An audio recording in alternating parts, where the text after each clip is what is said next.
Hai, jumpa lagi dengan saya Kim di Inspirations by The Terrace. Di video kali ini saya akan membahas tentang tahapan-tahapan orang belajar trading forex.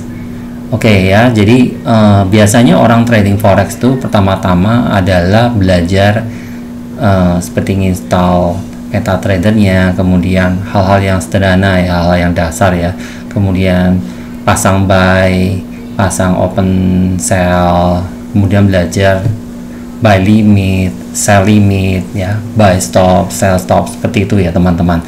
Setelah bisa itu baru mereka mulai belajar mengenai pasang TP, pasang SL, seperti itu ya teman-teman. Dan biasanya teman-teman orang yang baru belajar di forex ini cenderung berpikiran bahwa nanyain berapa nih keuntungan di forex per bulannya atau per tahunnya, kayak gitu ya biasanya. Kenapa? Karena mereka mungkin berkacamata melihat dari sisi seperti nabung di bank ya. Di nabung di bank itu kan yang ditanyain biasanya apa? Biasanya adalah bunganya kan, keuntungannya berapa.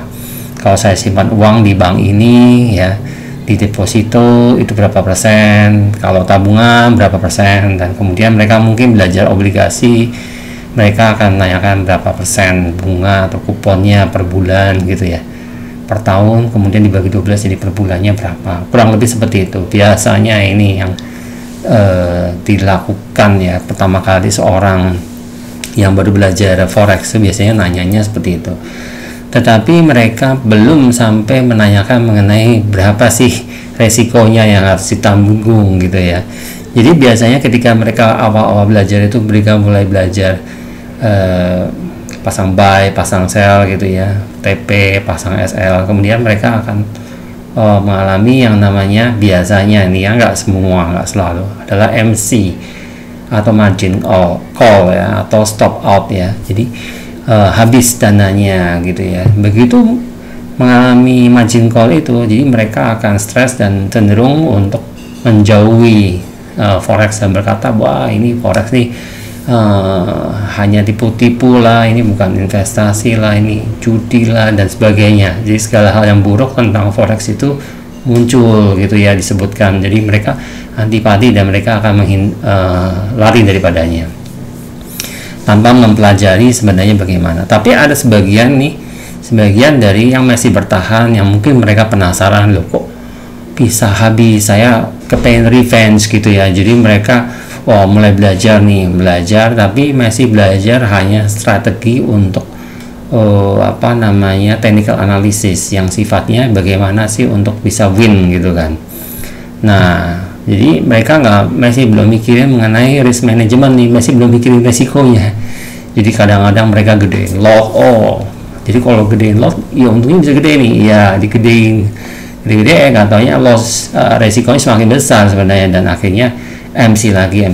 Nah, berikutnya mereka, kalau mereka sudah seperti itu, biasanya mereka kalau mau ya mungkin ada yang berhenti, tapi ada juga yang masih terus. Nah, yang masih terus ini biasanya mereka akan belajar untuk bagaimana caranya supaya tidak MC.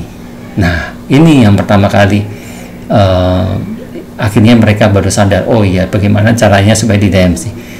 Oke, mungkin mereka pasang SL. Oh, gini ya, jadi tekniknya seperti ini, pasang SL gitu ya, mungkin dengan moving average, mungkin dengan ya segala macam technical analysis atau fundamental analysis, mereka pasang stop loss. Jadi ya pun kena lossnya kecil, misalnya 1% per trade gitu ya. Kemudian kalau untung dapat 3%, jadi masih untung 2% ya. Kalau satu loss satu win, tapi kalau misalnya lossnya sampai 3 kali, winnya sekali, ya sama aja BP. Nah, biasanya mereka tidak akan MC di tahapan ini, mereka tidak MC, tapi kemungkinan juga tidak win juga, karena ujung-ujungnya mungkin BP aja gitu. Nah, ini seperti yang saya pernah alami. Nah, lalu bagaimana ya kan, setelah belajar tidak MC tapi tidak bisa win, hanya BEP aja, win sekali 2 kali loss, win sekali 2 kali loss. Nah, tapi ujung-ujungnya BP aja gini ya. Nah, bagaimana berikutnya? Berikutnya adalah bagaimana caranya mereka supaya tidak loss. Nah, teknik seperti inilah yang sebenarnya di awal-awal itu harus dipelajari. Jadi tidak loss, win terus, mengalami supaya tidak loss. Bagaimana caranya supaya menghindari lossnya itu sebenarnya yang harus dipelajari oleh orang yang baru belajar di forex ini. Dan ini berkaitan dengan segala hal yang berhubungan dengan money management, cara menghitung loss, cara menghitung leverage dan sebagainya. Dan nanti teman-teman akan tahu, oh apa bedanya sih leverage statis dan leverage dinamis gitu ya. Nah, itu sebenarnya yang perlu diketahui, bagaimana caranya supaya tidak loss. Kalau soal win itu nomor 2 lah. Yang penting Anda harus belajar bagaimana caranya supaya tidak loss dulu. Kalau Anda sudah tahu caranya bagaimana tidak loss, otomatis ya tidak MC. Kalau tidak loss ya tidak mungkin MC. Tapi kalau Anda sudah tidak bisa tidak loss, maka win itu akan mengikuti dengan sendirinya. TP itu akan TP itu akan otomatis Anda dapatkan ya, akan lebih mudah. Jadi akan dengan sendirinya mengikuti gitu. Jadi Anda harus belajar nih caranya bagaimana yang zero risk gitu lah. Mungkin cuannya nggak banyak, nggak penting. Cuan banyak-banyak nggak penting. Kalau cuan buat apa? Cuan besar-besar tapi akhirnya loss juga, MC juga. Buat apa? Katakanlah nggak MC, cuannya besar nih, tapi lossnya gede juga, jadi BEP, nggak ada gunanya juga BEP gitu. Jadi yang penting sebenarnya perlu Anda pelajari di awal ketika Anda belajar forex adalah bagaimana caranya supaya tidak loss. Karena begitu Anda tidak loss, otomatis tidak MC.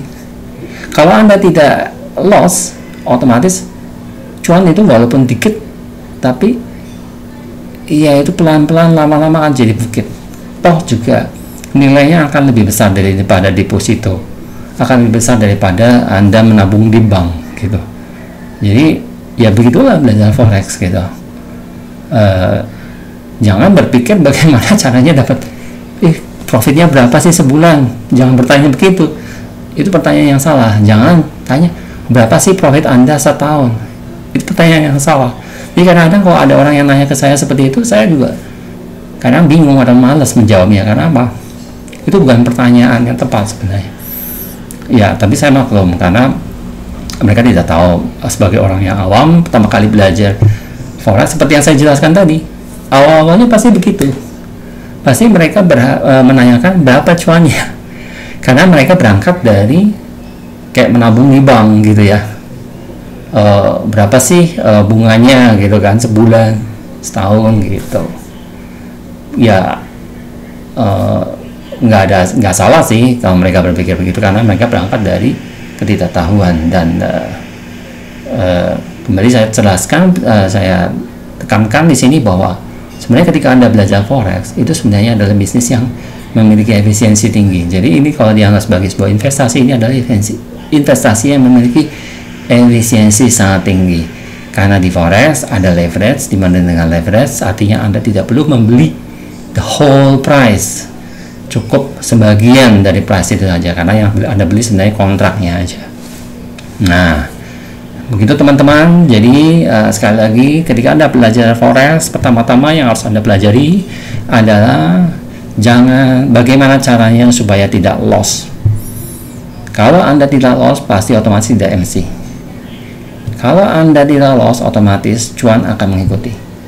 Seberapapun besarnya cuan itu tidak penting, yang penting tidak loss. Kalau tidak loss, otomatis akan cuan. Terima kasih, sampai ketemu di video-video saya selanjutnya. See you.